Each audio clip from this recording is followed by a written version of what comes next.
What up, guys? Your boy Quake, and an artist over the weekend dropped his 13th studio album. That's insane to say, man. Somebody who's been in the industry for a while, somebody who's well respected, and you guys know him as Hove, Jay-Z, Sean Carter, whatever you want to call him. He dropped his 13th studio album, 444, if that's how you pronounce it, and he's had a lot to say on this album, man. A lot of things, a lot of personal things, a lot of subliminal shots, a bunch of things that we have to go over just because the lyrics are insane, the production's insane. I'm not here to review the album, but I want to go over those lyrics because it's very interesting. He took some shots possibly at Kanye West, some shots at 50, allegedly, we don't know, and he just explained his life, some personal things he went through that we didn't know about, him cheating with Beyonce and a bunch of other things. So let's get into it. The album starts out with the first track called Kill Jay-Z. And basically in this record, Jay-Z's just looking at himself in the mirror, going over his life and the mistakes that he made. And it's interesting. It starts out with him mentioning him shooting his own brother when he was 12 years old. So he's like, how can we trust Jay-Z if you can shoot your own brother? Then he's like, you can do better. You have a daughter by the name of Blue. You had no father, so you got to be softer for your daughter. Stuff like that. And this wasn't really the interesting part. We knew some of these things. Like I said, he's just going over the dark portions in his life. Him selling drugs to his own mom, which is crazy. But this is where the interesting part comes. He says, but you ain't a saint. This ain't kumbaya. We know Kanye goes by the name of Ye. So this is where, the shots allegedly took place. The first line references Saint West, of course, which is Kanye's own daughter. And this is where the bars start to get interesting. Basically, back in November 2016, Kanye was on the St. Pablo tour. Basically went on a rant dissing Beyonce and Jay-Z, saying they're not close to him anymore. He stood up for Beyonce for the Video of the Year award. He's like, Jay-Z ain't calling me, during personal times and personal issues with my family, stuff like that. So Jay-Z decides to spit, but you got hurt because you did Cool by Ye. You gave him 20 million without blinking. He gave you 20 minutes on stage. Fuck was he thinking? Fuck wrong with everybody is what you saying. But if everybody's crazy, you're the one that's insane. So he's basically saying, yo, listen, Kanye, you're the one that's fucking crazy around here. He had to check into a mental hospital, I believe, a while ago. So he's taking shots at him for that. He's saying he lent 20 million to Kanye, because there was a deal that Kanye had previously mentioned in June 2016 where he was thinking about signing to Apple and giving Hove a $20 million cut of the potential $100 million deal, but he stuck with Jay-Z on Tidal, and Jay-Z said he gave him that $20 million without even thinking, without even saying anything. He just looked out for him. These lines obviously going at Kanye. There's no speculation here. And you have to remember, like I mentioned earlier, 2 days later after this rant, Kanye checked into the UCLA Medical Center. So clearly he was going through a bunch of things. I don't think he meant anything by those rants, but, Hove basically checked him like the older brother that he is and said, be careful what you say. I'm out here looking out for you and you're out here dissing me in public. So after those bars, he basically mentions the time when he stabbed somebody in the chest for leaking his record or bootlegging his music. We skip past that, and then he mentions Solange. He says, you egged Solange on, knowing all along all you had to say you was wrong. So, if you guys don't know, in 2014, Jay-Z and Solange basically got into a fight in the elevator, supposedly over Jay-Z cheating on Beyonce. Solange is Beyonce's sister, so she went hard on him, kicked him, punched him a few times, and the rumors were it was because Jay-Z cheated on Beyonce. And basically, in these bars, he's admitting he did. And then in the next bars, he says, you almost went Eric Bennett, letting the baddest girl in the world get away. I don't even know what else to say. Never go Eric Bennett. I don't even know what you would have done. Basically, Eric Bennett was a guy married to Halle Berry, and Halle Berry at the time was the baddest girl in the world, and they split up in 2005. He's basically saying that would have been me, and I don't know what the hell I would have done if that would have been me. Now, this next line, knowing how Jay-Z is sneaky with these bars, he's the guy who basically invented subliminal shots. In these next bars, he says, in the future, other guys playing football with your son. So this could be some shots at Future, the rapper. He's kind of alluding, because if you guys don't know, Future was previously dating Sierra. They had a kid. Now the kid is seen in pictures playing football with Sierra's husband, which is the Seattle Seahawks quarterback, Russell Wilson. And he basically says, hey, in the future, I could see other guys playing football with your son, and that wouldn't be a good look. So it's kind of some shots at future. I don't know how to take this.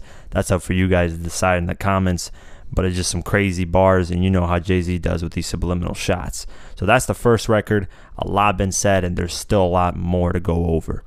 So on the Story of OJ, which is the second record, this is my favorite record, honestly. I don't know why. I like the visuals with it too. So if you hear the song, go check out the music video for it too. But basically the first bar is taking shots at Bill Maher. If you guys don't know, Bill Maher made a house nigga joke, which was stupid. So Jay-Z decides to call him out on that. On the first verse, he starts it out with, house nigga, don't fuck with me. I'm a field nigga with Sean Cutlery. And as you guys know, Jay-Z has been a guest on Bill Maher's show, so he doesn't find it funny that Bill Maher made this joke. So he takes shots at him right there. I mean, he could be referring as a threat with Sean Cutlery, saying he has weapons on him. So we don't know, but this is basically shots at him, or at least his response to that situation. The rest of the song is just bars about investments that he made, investments that didn't pay back, things that he could have invested in that he would have flipped. So it's just a great record. I liked it a lot. So let's fast forward to the track Caught Their Eyes. This record got my attention again because he mentions on verse 2 that he sat down with Prince and that his lawyer, Londell McMillan, basically tried to get his music, his estate of music, to expand to Apple Music and other things and Spotify just so they can get more money out of Prince after he died. So in the verse 2, he goes out and says that he had a conversation with Prince and that Prince only wants his music released on Tidal and that he doesn't want people taking money from him after he passes away. It seems like Prince knew that he's going to pass away, which is kind of scary. You know, you never know what's going on with the industry behind the scenes. But let's get into the verse 2 and what he said word for word. I sat down with Prince eye to eye. He told me his wishes before he died. Now, Londell McMillan, he must be colorblind. They only see green from them purple eyes. Yeah, so basically, like I said, lawyer, all he sees is money. That's what he's referring to when he says they only see green from his purple eyes. So that's crazy. I just wanted to go over that because I felt like that bar was underrated and it definitely deserves some spotlight. So on these next two tracks, 444, he's basically apologizing to Beyonce for cheating and that he doesn't want anything to go wrong again. I mean, this whole record is basically that. I'm just going to go over to the third verse because I felt like that was the best. He said, and if my children knew, I don't even know what I would do.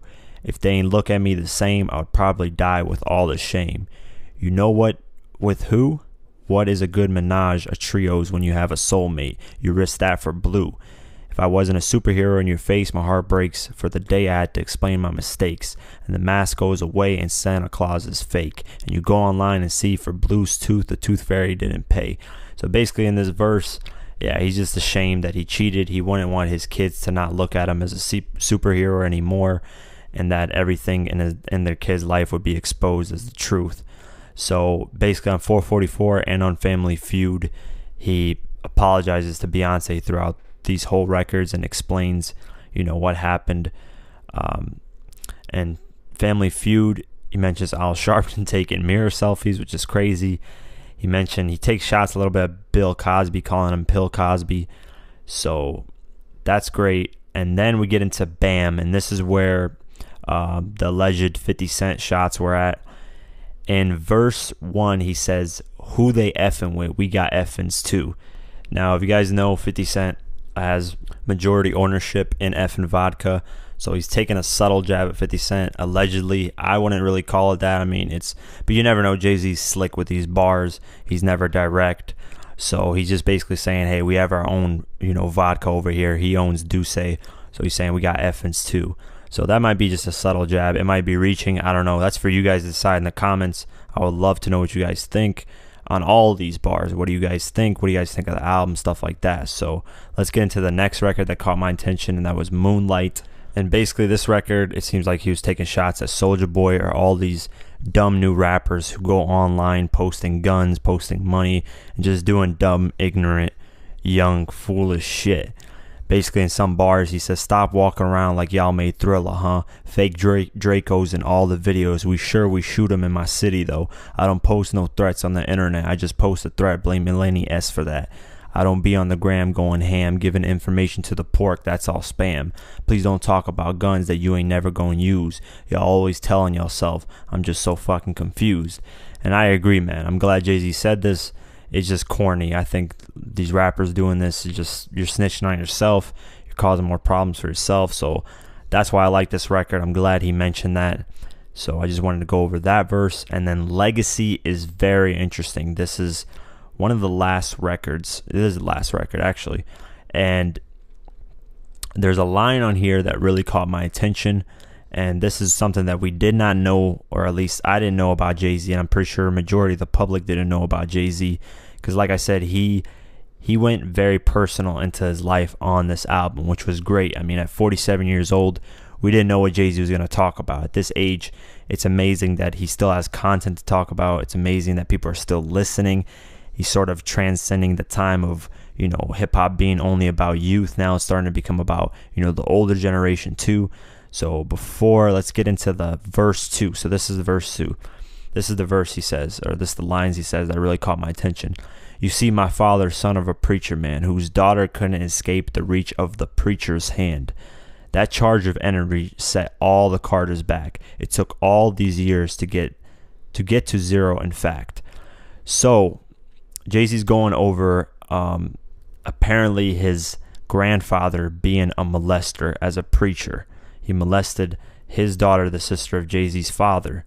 So, I mean, this is some really dark things that I had no clue about. And that's crazy that, Jay-Z's grandfather was a preacher, but then he also molested people. Basically, he continues on to say, "I hated religion because here was this Christian. He was preaching Sundays versus how he's living Monday. Someday I'll forgive him." So, I mean, I just wanted to go over that verse because that's just some crazy dark shit, man. You got to really listen to these lines, especially on these kind of rappers, with Kendrick's album, with Jay-Z's, even Drake sometimes, some of these artists, when they spit, they're really going deep into some of this stuff. And I'm glad that the beats don't overcloud his verses. And, so No ID really did good with that. But this isn't an album review. I just wanted to go over the lines that were really interesting, the lines where he's possibly taking shots at people. The lines where, just caught my attention, the lines that were great. So let me know what you guys think. Have you guys heard the album? Do you guys like it? Do you think Jay-Z still got it? I feel like this album's better than Magna Carta, Holy Grail. But, that's up for debate. I feel like he's improved, but, he's had better albums. Obviously, with 13 albums to compare, it's hard to compete, with previous albums that you've released. But I feel like he improved from Magna Carta, Holy Grail.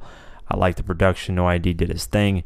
Jay-Z spit some crazy things, and it's not oversaturated. 10 records was perfect balance. I heard the physical copy is going to have 2 extra tracks, and those are the tracks that were previewed in the commercial. So we're going to get more new Jay-Z music probably when the physical copies come.